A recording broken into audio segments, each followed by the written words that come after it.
Greetings, ladies and gentlemen, and welcome to the latest edition of Tales from Outer Space, where I take stories from across the internet and read them for your entertainment. This particular story is called Humanity's Game, written by Dark Prince 010. The Ainchar, above all else, when encountering a new culture, valued their games. All across the galaxy, sentient races and creatures all engaged in play, recreation. Almost as a rule, this provided invaluable insights into their culture, practices, contradictions, and superstitions. Even the non-sentient species, play was seen amongst creatures and their offspring. The young darting at and hunting the tails and tentacles of their elders, always in the spirit of fun, but with an evolutionary advantageous benefit of preparedness. And in the race that was known as humanity, the Ainchar had found a rich deposit of such games, of breadth and depth that had seldom seen across other races. Humanity themselves had faded from memory, even the most long-lived species not being able to recall a time when humans had been even rumored to be seen at the fringes of the galaxy. Accounts were conflicting on if they died off, were destroyed, or simply fled to parts unknown, sailing off to distant galaxies, or perhaps traveling out of this dimension altogether.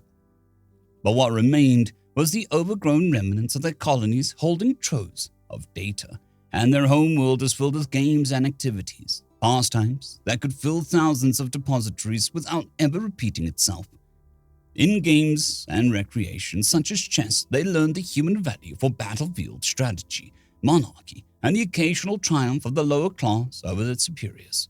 In the game of poker, they learned of bluffing, evaluation of risks, statistics, and psychological changes in strategies that occurred when personal financial risk was on the line. Traveling deep into their historical archives, they found records of more physical games. Most of these had aged into mere dust, simple materials like cardboard, wood, and ink being insignificant against the onslaught of time and entropy. For humanity had been gone for several 100,000 years, and anything that could rot, decay, or fall to pieces had done so long before the Ainchar had ever even reached out into the stars. But they did find traces here and there, records that had by some miracle survived, games made of materials like stone and metal that survived longer than mere wood.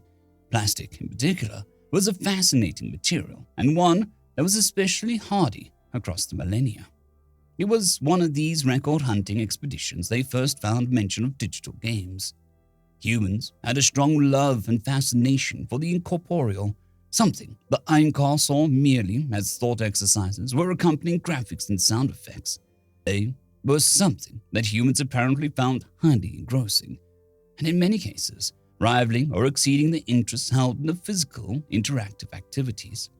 The Ainchar, of course, catalogued as many of these as they could, recovered from rotted hard drives, dusty and incomplete servers, and the exceedingly rare copy of games and programs that had been physically transcribed and had managed to escape decay enough to be implemented.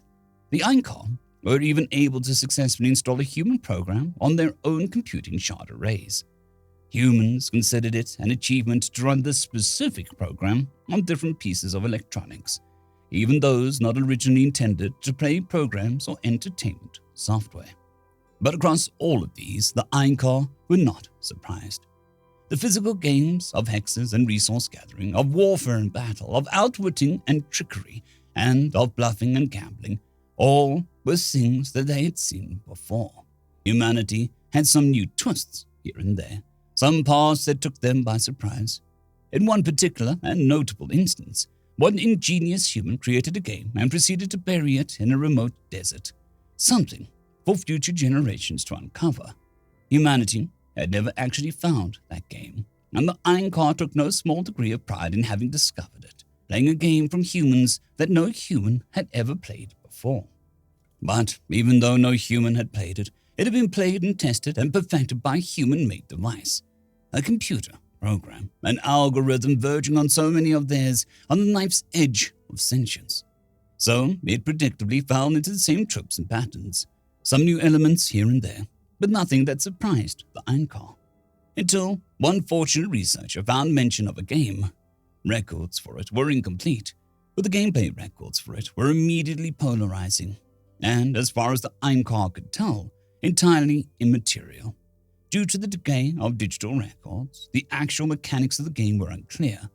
Some debated whether it ever truly existed at all.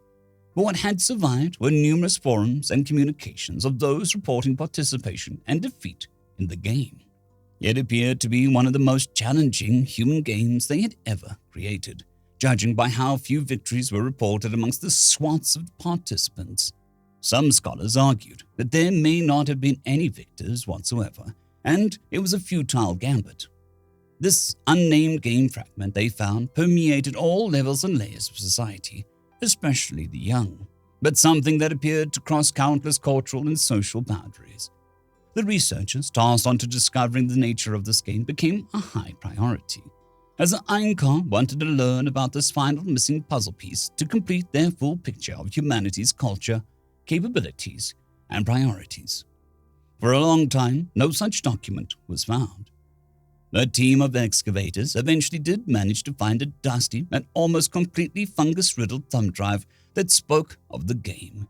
It was fragmented, but they managed to reassemble full and explicit instructions for how to play the game. The effect it had on the Eincar culture was immediate and electric, like a thunderbolt through the clear sky.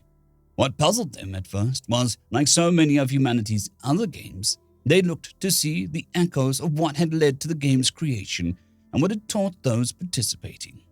Here was a game of almost unbelievable simplicity, and yet the implications were multifaceted.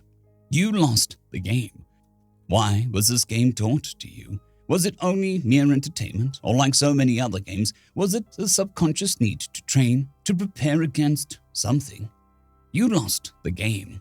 Why is the game unnamed? Why can it not be given a title? For it would surely function just as well had it been identified, unless the thing you were being trained to could not be named. You lost the game.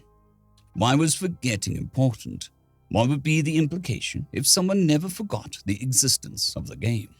Would they be in a perpetual cycle of loss? What would be the harm? What possible harm could there be in remembering the threat existed? Unless that was part of the threat itself, and ignorance was some shield against this damage. You lost the game. This almost would become a rallying cry, something that echoed through peers nearby. It both formed and broke bonds of friendship, betrayal, and strengthened mutual suffering in a single sentence. But does that mean that speaking aloud of the loss in the scheme of the game was to teach a lesson, instill an instinct? Was the need to declare such a loss out loud born out of necessity, some sort of involuntary reaction to a threat taking effect?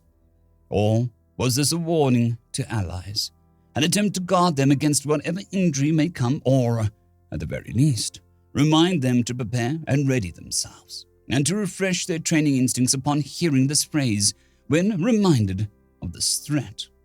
You lost the game. Why was the game always lost? In theory, it could also be simply won as well, making a joyous thing, but it must instead be a loss.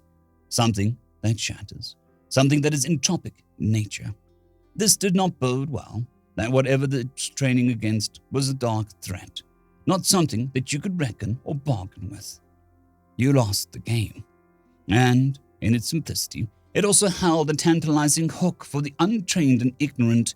Again, was this a way to foretell or forewarn others, helping prepare them against the threat? Or was this simply part of the honey pot of whatever threat it guarded against? That something about this was alluring on its impact, its destruction, that maybe there was somehow beauty in its destruction, something beautiful to witness. You lost the game.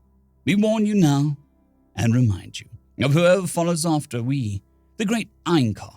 We were unable to determine and stop whatever it was humanity warned us against. Now we leave you with the same warning. Remember the game, keep it in your hearts, uncover it, and perform the ritual as tradition demands. But always seek as boldly as you dare. What must you not remember? Why must you forget? Why can it not be named? Why must others suffer as well? And, most of all, can the game ever be won? We have lost the game, but we wish you only victory. End of story. I'd quickly like to thank the T5 peeps: Cold War Boomerwaffen, Severin Cerberus, Bushmaster 177, Henry the Red, Caspar Arnholtz, Cold War Boomerwaffen, Elijah Silvercross, Dragzoon WRE, and Severin Cerberus. Thank you very much.